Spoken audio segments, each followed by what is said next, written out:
Hello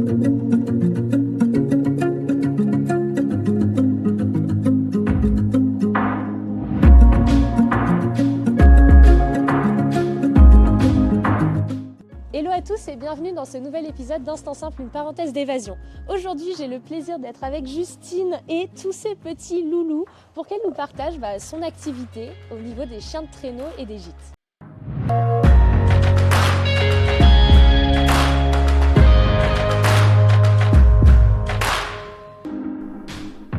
Bienvenue sur Instant Simple, une parenthèse d'évasion.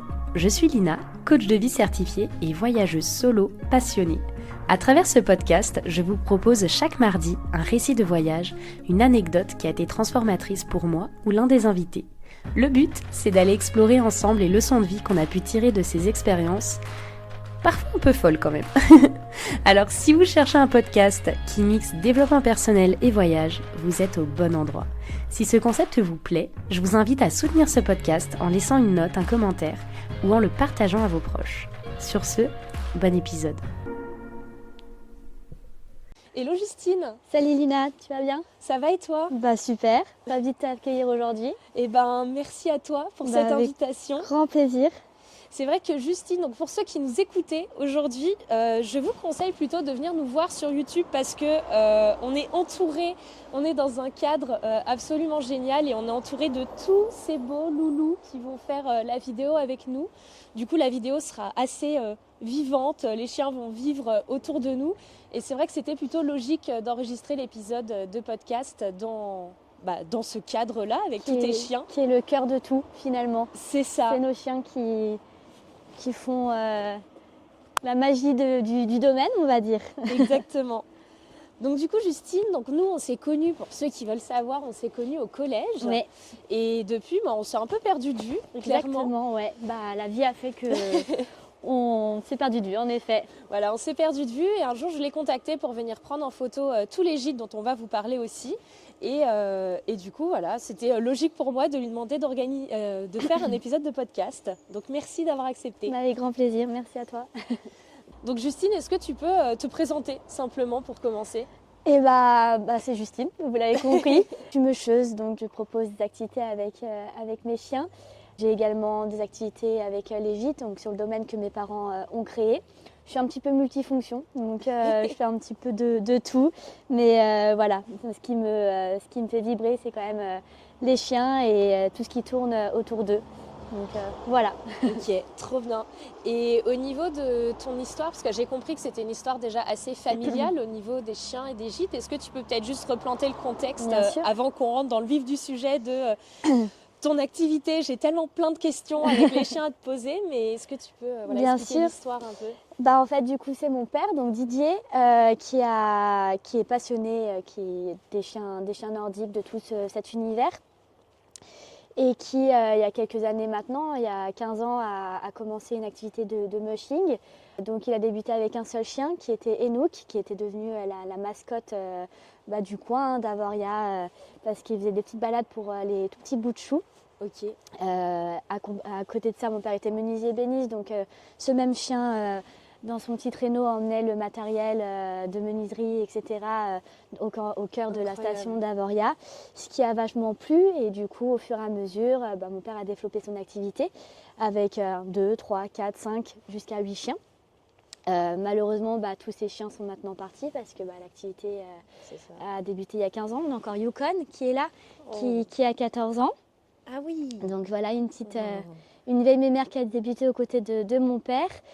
Et donc, moi, dans tout ça, j'ai toujours accompagné mon père dans son activité. Alors, plus ou moins loin, parce que j'avais aussi l'école, le lycée, et ainsi de suite. Et puis, à cette période-là, on a aussi envie de penser à autre chose, c'est-à-dire les amis, les amours, et ainsi de suite. Donc, on est moins concentré dans tout ça. Mais la passion de mon père m'a rattrapée, finalement, un peu plus tard. Ouais. Et ça a commencé il y a maintenant 3 ans. Parce qu'il faut savoir que je suis toujours restée dans le domaine animalier quand même. À la base, j'étais dans le domaine équin, donc avec les chevaux. J'ai fait tout mon cursus scolaire dans ce milieu-là. j'ai finalement arrêté ce milieu-là et ensuite je suis allée dans le milieu vétérinaire. J'étais assistante vétérinaire pendant 2-3 ans, quelque chose comme ça. Ok. C'est bien parce que j'apprends aussi des choses Voilà. sur toi que je ne savais pas. Donc, Et finalement tout ça, ça m'a permis d'avoir aussi un bagage pour faire cette activité-là. Et comment je suis venue à cette activité? Au confinement, au premier confinement, mon père a eu besoin d'un coup de main parce qu'il s'est malheureusement blessé. Et du coup, il m'a dit, est-ce que tu peux venir me donner un coup de main? C'était en grosse période scolaire. Donc j'ai pris des congés dans ma clinique vétérinaire. Et je suis venue aider mon père pendant un mois, 2-3 semaines à un mois. Et c'est là que je me suis dit, mais Justine, tu as tout sous les yeux.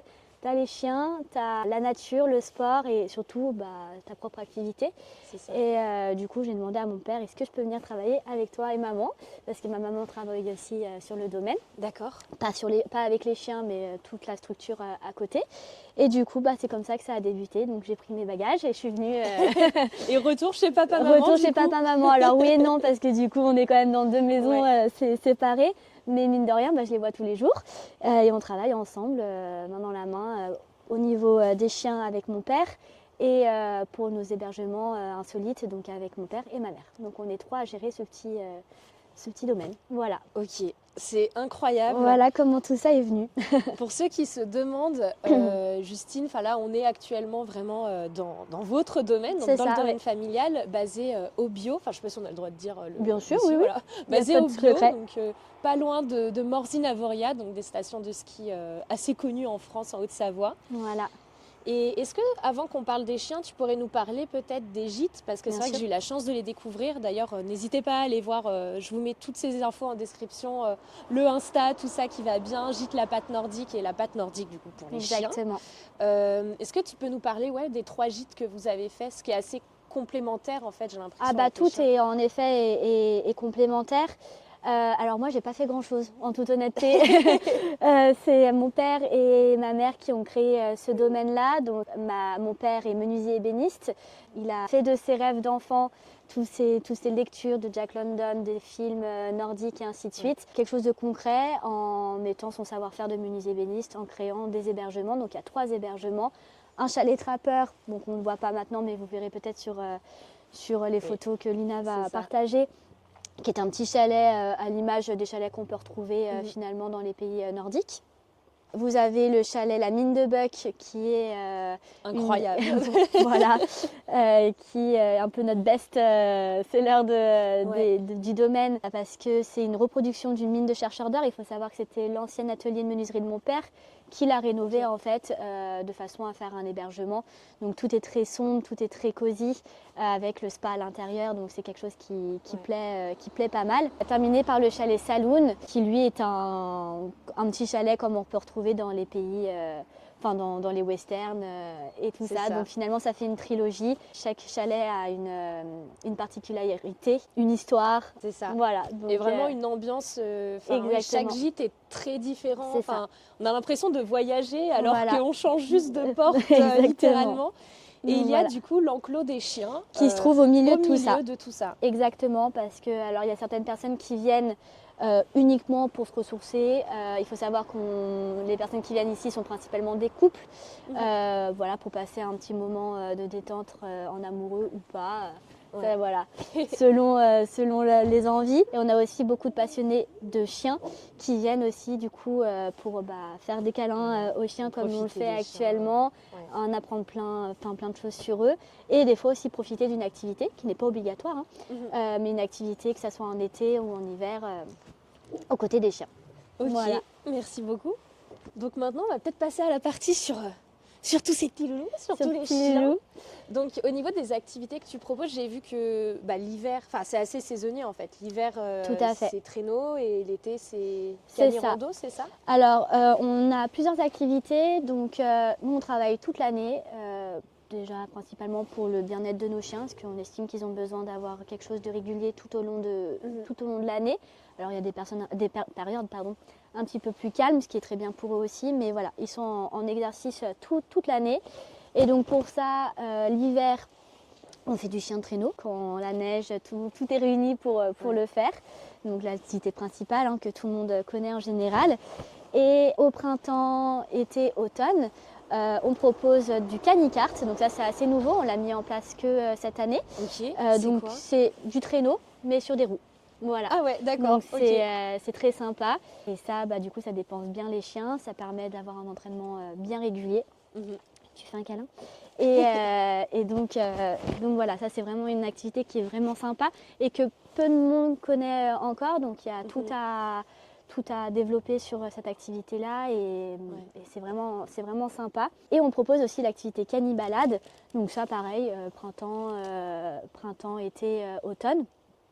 Et donc c'est une randonnée en fait tout simplement où la personne est équipée d'une ceinture, d'une longe élastique et devant eux les chiens viennent aider à la marche sur une belle balade. Donc c'est plutôt sympa. Ok, trop bien. Et en tout, vous avez combien de chiens aujourd'hui? On a 13 chiens, 13 loulous.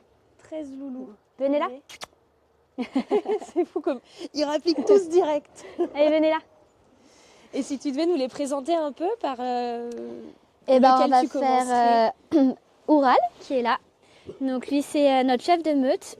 Donc Ok. Dans une communauté de chiens comme ça, il y a toujours un chef, exactement. Donc il est plutôt discret, mais en général on ne vient pas trop l'enquiquiner. C'est ça le but d'un chef. Et comment ils se décident Naturellement, hein, finalement c'est par leur caractère, c'est comme dans un groupe d'amis. Il y a personne qui dit Il y a toi t'es le toujours, chef, toi t'es le leader, toi t'es le suiveur. Ça se fait naturellement par le... Vous voyez, là il a grogné et elle s'est mise en soumission tout de suite. C'est de façon à... Ok, je t'écoute. Genre, je t'écoute, je te Voilà, respecte. vous voyez, il a juste... Enfin, tu vois, Ouais. beaucoup je te vois. Tu peux me tutoyer, tu vois, c'est bon. Il a juste c'est du charisme en fait et juste de la présence. Il l'a calmé un petit peu. Voilà. Ok. Donc ça c'est son caractère à lui. Mais ça peut être aussi un chien du coup très bagarreur avec les chiens extérieurs. Parce que du coup il est là pour protéger sa meute. Sa meute. Voilà. Et du coup quand vous le mettez sur Un attelage. en attelage, Ouais. est-ce que tous les chiens déjà sont placés au même endroit et est-ce que lui il se met genre tout devant Non, alors du coup lui n'est pas tout devant, il est tout derrière. Parce que c'est un Malamute d'Alaska, donc vous voyez il est très costaud par rapport à certains autres comme l'Everest par exemple. Donc lui par sa corpulence c'est lui qui va avoir le plus de poids. Ok. Et donc on le met le plus à l'arrière de l'attelage de façon à ce qu'il prenne le plus de poids. D'accord. Comme Arctic qui est là, on a également Taiga qui fait ça. Ouais. Baïkal, vous voyez, tu vois tous les gros gabarits sont là pour prendre le poids de l'attelage. Et le chien qui est tout devant, c'est Buck, qui est là, Buckinet. Donc lui, c'est le chien de tête. C'est mon père qui l'a éduqué, on a fait un super chien de tête. Il a 6 ans maintenant et sans lui, on est un petit peu perdu, en toute honnêteté. D'accord. C'est vraiment notre volant, notre guide. C'est comme une voiture sans volant. S'il n'y a pas de volant, on se prend les arbres. C'est pareil avec lui. Il est indispensable à l'attelage. Et sur l'attelage, vous mettez combien de chiens sur un attelage? On varie ça dépend du poids qu'on a, mais aussi du sol, l'état de la neige, beaucoup de paramètres, mais en général on tourne à 7-8 chiens. 7-9 chiens, ça dépend. D'accord. Ça dépend. Et donc voilà, Buck est tout devant, donc c'est lui, il est seul devant et c'est lui qui donne le tempo et le rythme, et la direction à tout le monde. Okay. Voilà. C'est quoi les différents rôles du coup? Il y a derrière. Donc derrière c'est la force. C'est la force. Okay. Donc Oural, Baïkal, Arctic, Taiga qui a disparu. Bon voilà, je sais pas où elle doit se cacher. Voilà, tous ces gros chiens sont à l'arrière. Après au milieu, on a les chiens qui donnent du rythme à l'attelage. Donc c'est que des chiens comme ça, à Maroc. Donc ça c'est un husky par exemple. On a Ice aussi qui est un husky. Le petit Inuit, le noir là-haut. Voilà, ça c'est des chiens qui donnent le rythme à l'attelage, donc ils se trouvent au milieu. Et devant, du coup, on a les leaders, donc Buck qui est vraiment en tête. Ouais. Et on a 2 petites chiennes qui sont en éducation pour être chien de tête, parce que Buck, à un moment, il va falloir qu'il se repose aussi un petit peu, parce que c'est un gros rôle à supporter en tant que chien, finalement. C'est beaucoup de... Et puis, il sort, du coup, sur presque toutes les balades. Ouais, pour le moment, oui. Donc, c'est pour ça qu'on aimerait vous vraiment... Vous pouvez pas encore l'interchanger. Tout à fait. Il y a Toundra qui est là, qui est en boule. Ma Toundra, mes mères. bon, elle a envie de dormir. Mais voilà, elle est en éducation pour être chien de tête. Elle est plutôt douée, mais elle a encore très peu confiance en elle, donc ça va venir. Et on a Everest qui est là aux yeux bleus, qui elle aussi est en éducation. Bon, il y a encore beaucoup de travail avec elle, mais on va y arriver au fur et à mesure. Donc voilà. Et puis on a Yukon qui a 14 ans, qui se repose, qui reste à la maison et qui attend que ses amis reviennent le soir. Voilà. C'est ça. Mais très contente de pouvoir se reposer tranquillement. Elle est à la retraite. Aussi. Elle est à la retraite, exactement. Incroyable. Et justement, tu parlais des races. Oui. C'est quoi les races? Parce que nous, on se dit, c'est tous des huskies. Non. Voilà. Mais non, non. Bah, nous, on a des malamutes d'Alaska, des huskies de Sibérie. On a un Inuit du Nord, Baïkal, qui est là. On dirait vraiment un loup. Voilà, bah lui, il a du berger allemand, du malamute, comme Moural, et du loup gris du Nord, un petit peu de loup, qui fait un petit peu sa tête de loup, et aussi le comportement, mine de rien. Ah ouais. Un petit peu craintif. Bon, là, on dirait pas comme ça, parce qu'il est à l'aise, il est dans le parc. Mais dans certaines circonstances, il peut être un petit peu trouillon, on va dire. Donc, il faut adapter pour lui. Mais sinon, c'est vraiment un super chien. Et sinon, en race de chien, il y a également les Groenlandais. Nous, on n'en a pas. On en avait à l'époque, mais maintenant, ils sont décédés. C'est un chien que j'aimerais bien avoir de nouveau, parce que c'est aussi des très beaux chiens avec un caractère assez spécifique, donc c'est super sympa. On a aussi un Alaskan, donc l'Alaskan c'est comme Buck, qui est plus là, notre chien de tête. C'est un mélange en fait entre du chien de traîneau, plein de chiens de traîneau, et aussi du berger, ce qui fait que c'est plus facile pour l'obéissance, pour l'éducation, parce qu'il y a du berger. Il faut savoir que le chien de traîneau est un chien primitif, donc c'est quand même des chiens qui ont un peu dur dans la cabosse, et du coup pas facile des fois au niveau éducation. Donc c'est bien d'avoir un petit peu de berger pour faciliter l'éducation et tout ça.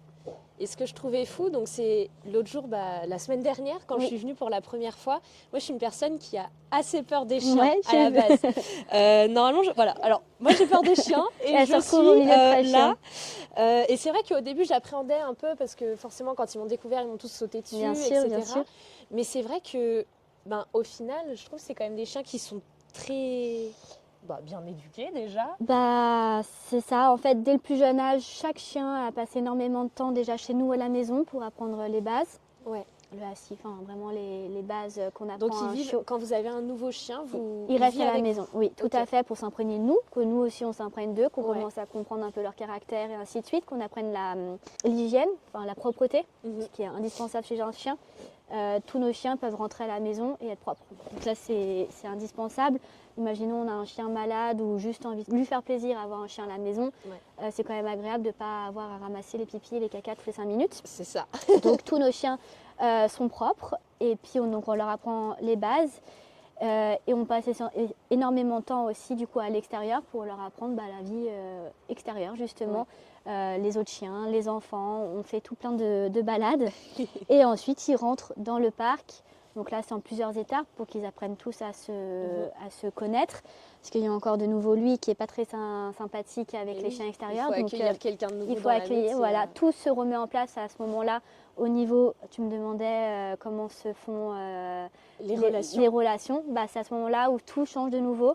Il suffit que le chiot qui arrive ait un gros caractère, tout reprend une place. Donc voilà, tout se réadapte, et c'est là où il peut y avoir des tensions pendant quelques temps, donc il faut être un peu sur le qui-vive pour éviter qu'il y ait des bagarres. Et j'imagine qu'au niveau des attelages c'est la même chose. Est-ce que tu as des binômes de chiens qui ne s'entendent pas C'est ça, il y a des binômes qui ne s'entendent pas, il y a des binômes qui s'amusent aussi. Donc il faut faire attention. Comme à l'école, il faut faire attention aux binômes un peu trop bavards. C'est pareil avec eux pour qu'il y ait de la sécurité finalement, parce que si tous les chiens viennent à faire n'importe quoi, là ça peut être dangereux pour les personnes qu'on emmène. Donc oui, il y a des binômes, par exemple Arctic qui est là et la petite Taiga, la grosse Taiga pardon. On évite de les mettre à côté. Elles sont très copines dans le parc, mais au travail elles s'entendent pas très bien. Donc on fait attention. Lui c'est un grand joueur, donc on évite de le mettre à côté de Inuit qui est très joueur aussi, sinon ça fait un méli-mélo et c'est le bazar. Donc voilà, tout s'adapte, et encore une fois ça s'adapte comme mon père me dit souvent, c'est lui qui m'a toujours dit cette phrase. Rien n'est fixé, tout évolue, surtout avec du vivant, tout évolue et il faut s'adapter tout le temps, se remettre en question. Et ça, j'avais un petit peu du mal au départ parce que je voulais que tout soit bien tout le temps pareil. Et en fait, je me suis juste rendu compte que non, ça ne pouvait pas être toujours pareil. C'est ça, lâcher prise. Et se reposer toujours les bonnes questions et observer surtout ses chiens. Il faut surtout, le plus important, c'est connaître ses chiens finalement. Comme ses enfants, je crois qu'on apprend au fur et à mesure à décortiquer un petit peu tous les comportements, les caractères. Et c'est super important pour avoir quelque chose de sympa, en sécurité et que tout le monde soit à l'aise aussi dans son travail. Parce qu'eux, ils le font tous les jours. C'est comme si on allait au travail la boule au ventre. C'est pas très agréable. Donc il faut qu'eux aussi, ils apprécient l'activité qu'ils font dans les meilleures conditions. Et je pense que c'est très important. Incroyable. Voilà. Merci pour toutes avec ces plaisir. infos. Et maintenant, je voulais qu'on aborde un sujet par rapport à ton activité du coup de meucheuse. Oui. Comment ça se passe? Est-ce qu'il y a des formations pour ça? Comment ça se déroule? Il y a des formations. Donc moi, j'ai appris déjà pas mal de choses avec mon père. Forcément. Au fur et à mesure des années. Mais oui, en effet, il y a une formation pour, en tout cas, exercer, pour proposer quelque chose à des clients, donc être rémunéré finalement. Oui. Et donc, moi, j'ai passé le titre musher conducteur de chien attelé. Il y a également un autre diplôme qui est le DE. C'est 2 diplômes différents. Donc moi, c'est pour faire uniquement du baptême. Donc les personnes s'installent dans un traîneau, un kart ou quoi que ce soit. Ils sont installés, ils n'ont aucun... Donc ils sont vraiment assis dans le traîneau. Voilà, ils n'ont pas de rôle. Avec tout à fait, il n'y a pas de rôle ni quoi que ce soit. Ils sont juste... contemplatif. Spectateur, voilà. Je ne sais pas comment on dit. Voilà, et il y a le DE où là c'est un autre diplôme, un petit peu plus long également au niveau des études.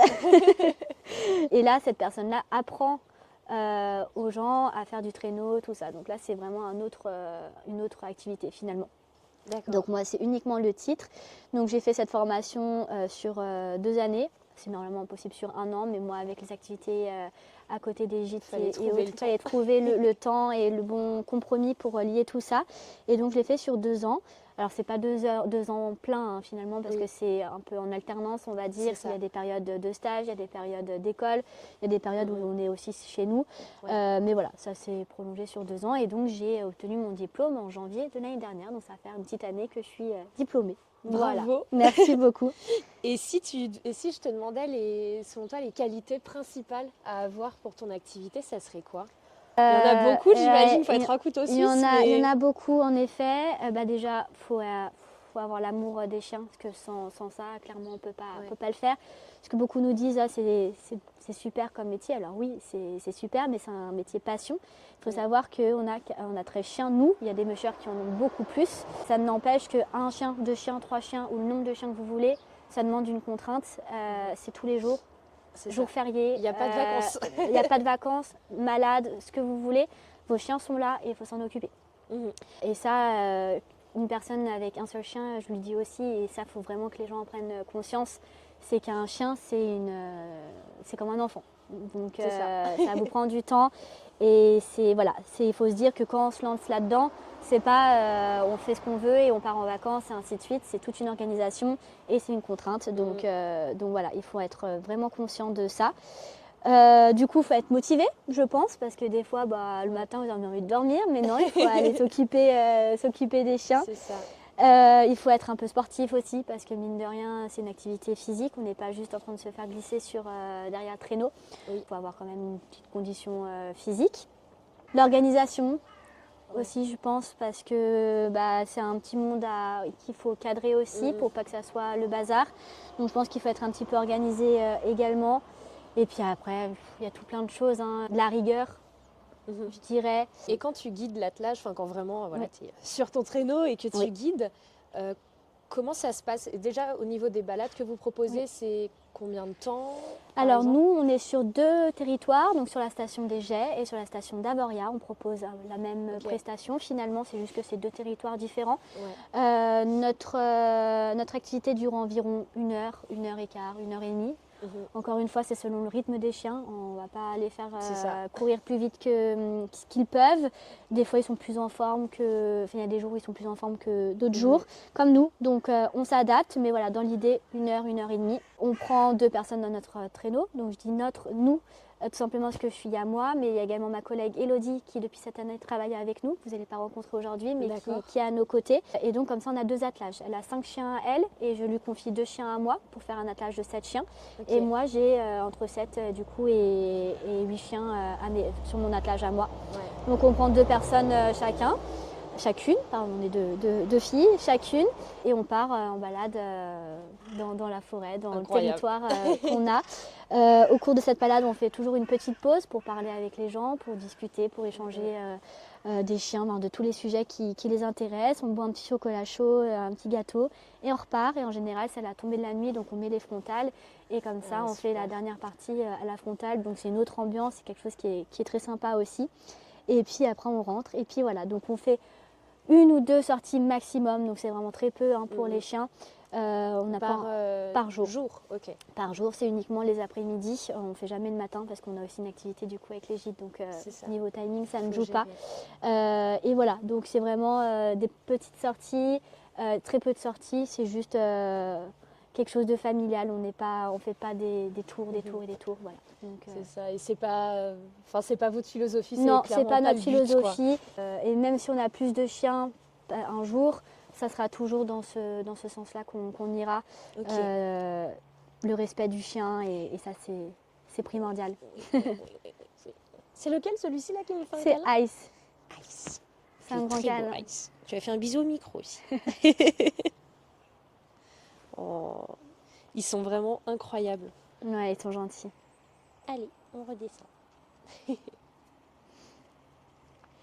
Et après, du coup, j'avais encore une autre question. Oui. Si tu devais résumer, parce que j'ai l'impression que ta journée, c'est une journée de femme d'affaires, avec plein de chiens, plein de choses à faire, des gîtes, etc. Oui. Si tu devais nous faire un déroulé type d'une journée classique, déroulé ça serait quoi? Type d'une journée, je ferais pratiquement la même chose tous les jours. Ouais. C'est-à-dire que le matin, du coup, je m'occupe des petits déjeuners pour les personnes de nos gîtes. Ouais.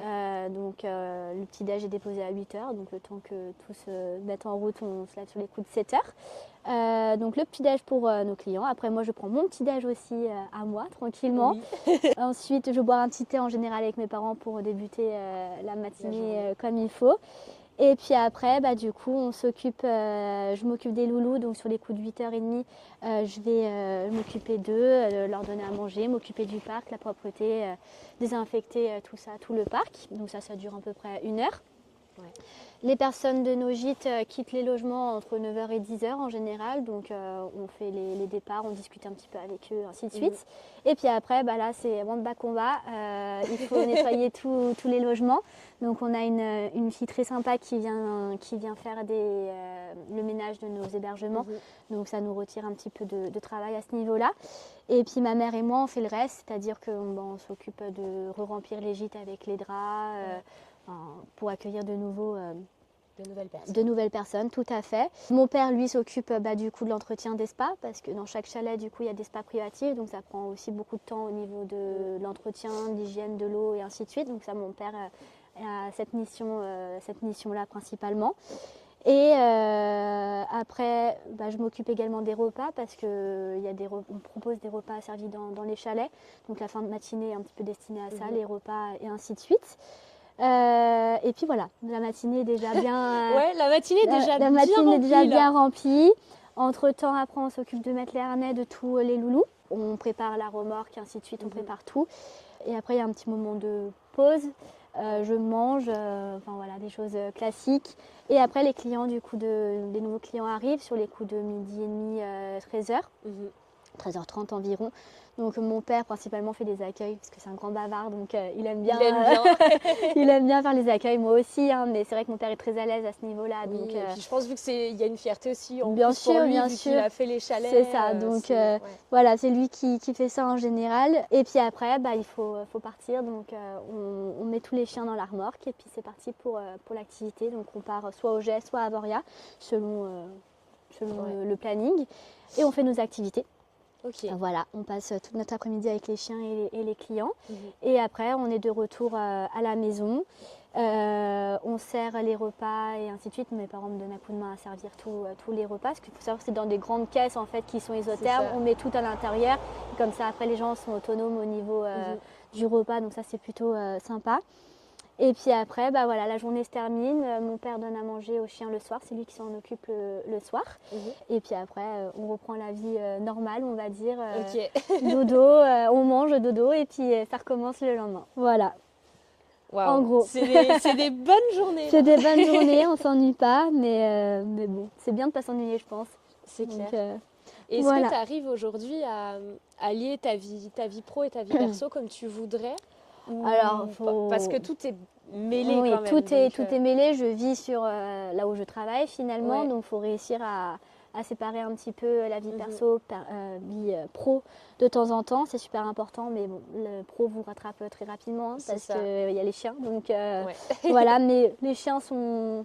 C'est mes chiens, c'est ma passion, donc moi je ne le considère pas comme du travail finalement. Ouais. C'est le reste finalement qui est du travail, mais les C'est chiens ça. en eux-mêmes ne le sont pas.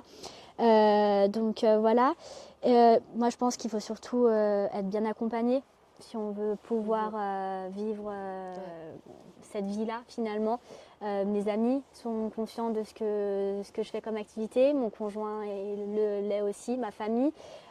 Donc finalement il n'y a pas de souci parce que les gens s'adaptent en fonction de mes activités. Ils savent que le week-end je travaille. C'est ça. Ils savent que le soir je ne peux pas rentrer très tôt, mais je suis là quand même en fin de journée pour profiter avec eux quand il y a des événements ou quoi que ce soit. Et voilà, tout ça, ils en sont conscients. J'ai un bon entourage, donc c'est le plus important. Il faut que... C'est vrai. Et je pense que c'est principalement le conjoint qui est le plus important finalement. Il faut que cette personne-là soit vraiment... On en parlait l'autre jour, il t'accepte avec, voilà, avec cette personne-là t'accepte avec tout ce petit monde-là, et sinon, malheureusement, ça ne fonctionne pas dans le futur. Donc oui, le conjoint doit vraiment tout prendre en globalité, on va dire. C'est ça. Il n'y a pas que la fille, quoi. Il y a 13 chiens. Oui, il y a 13 chiens. Et tout ce qui Et tourne 3 autour, gîtes. du coup. C'est ça. Bah, merci beaucoup. Est-ce que tu as quelque chose d'autre à rajouter je sais pas, un conseil, quelque chose à dire en plus? Bah, vivez vos passions. Franchement, faites Ouais. ce que vous avez envie de faire. Ne vous arrêtez pas à fais pas ci, fais pas ça, tu vas pas y arriver. Faites comme bon vous semble, j'ai envie de dire. Écoutez-vous, mais essayez aussi de respecter certaines règles pour pas partir en live, je dirais. Et puis au niveau des chiens, réfléchissez avant de prendre un chien parce qu'il y a tellement d'abandon. Il faut savoir que Amarok qui est là et Ice ont été abandonnés. Tous les autres, je l'ai dit, mais on les a eu chiots. Mais par contre, j'ai pas dit, mais ces deux chiens-là, on les a eu à l'âge adulte. C'est des chiens qui étaient dans des familles, on va dire, lambda, hein, si je peux dire. Et ils ont été abandonnés de par leur caractère qui ne correspondait pas à la vie de ces familles-là. Parce que c'est des chiens qui ont besoin de sorties, qui ont besoin de choses mentales pour qu'ils soient bien. C'est ça. Et malheureusement, ils ont été abandonnés.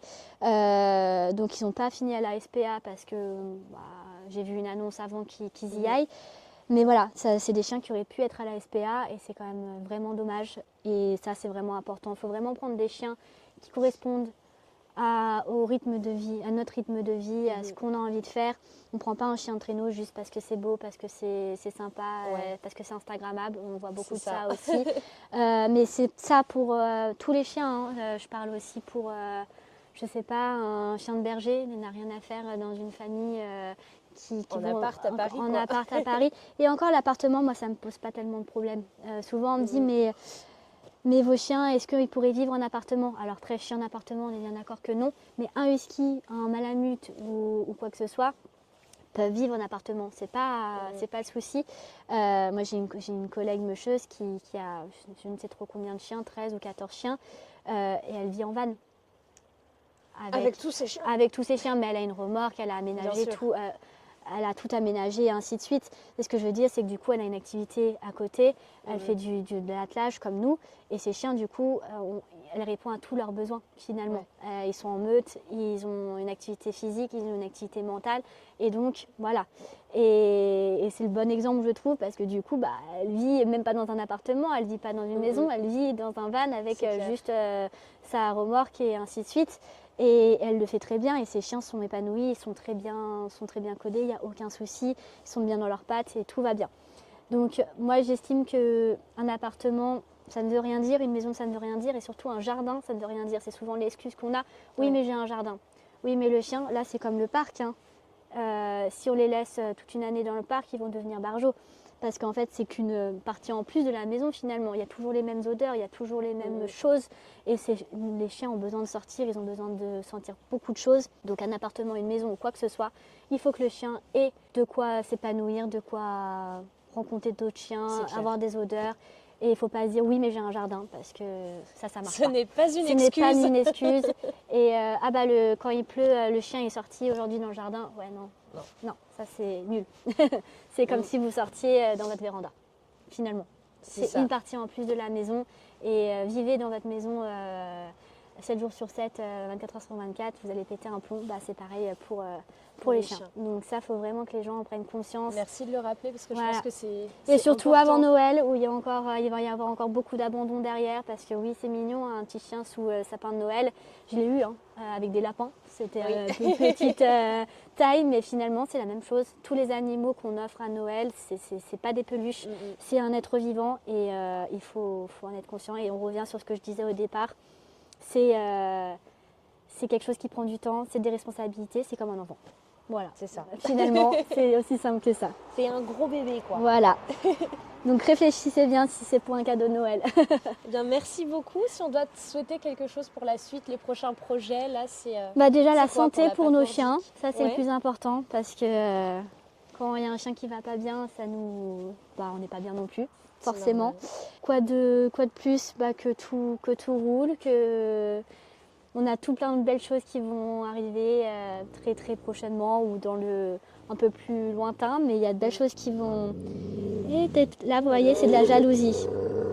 Là, il veut des câlins, donc j'arrête. Voilà, il arrête de grogner. Voilà, parce qu'il n'est pas seul au monde. Non, moi aussi, je veux des câlins. Et donc, oui, tout plein de choses vont arriver. Hep, on se calme. On se grogne pas. Voilà, c'est un peu tendu, mais ça va se redétendre après. Vous voyez, ça peut partir de rien. Hein. C'est ça. Non, elle m'a fait une caresse, mais moi j'en veux une aussi. C'est oh ça. là là. C'est bon, stop. Tout plein de choses vont arriver, et le plus important, c'est la santé, comme nous finalement. Donc voilà. Bac, tu te tais. Et ben voilà, on termine sur un grognement. Du coup. Voilà. Merci beaucoup, Justine. Avec plaisir, merci à toi. De m'avoir accueillie ici. Merci. Et puis peut-être à une prochaine. Avec grand plaisir. Tu auras peut-être testé le traîneau du coup, ou le kart. Pourquoi Voilà, ton retour de voyage. À mon retour de voyage.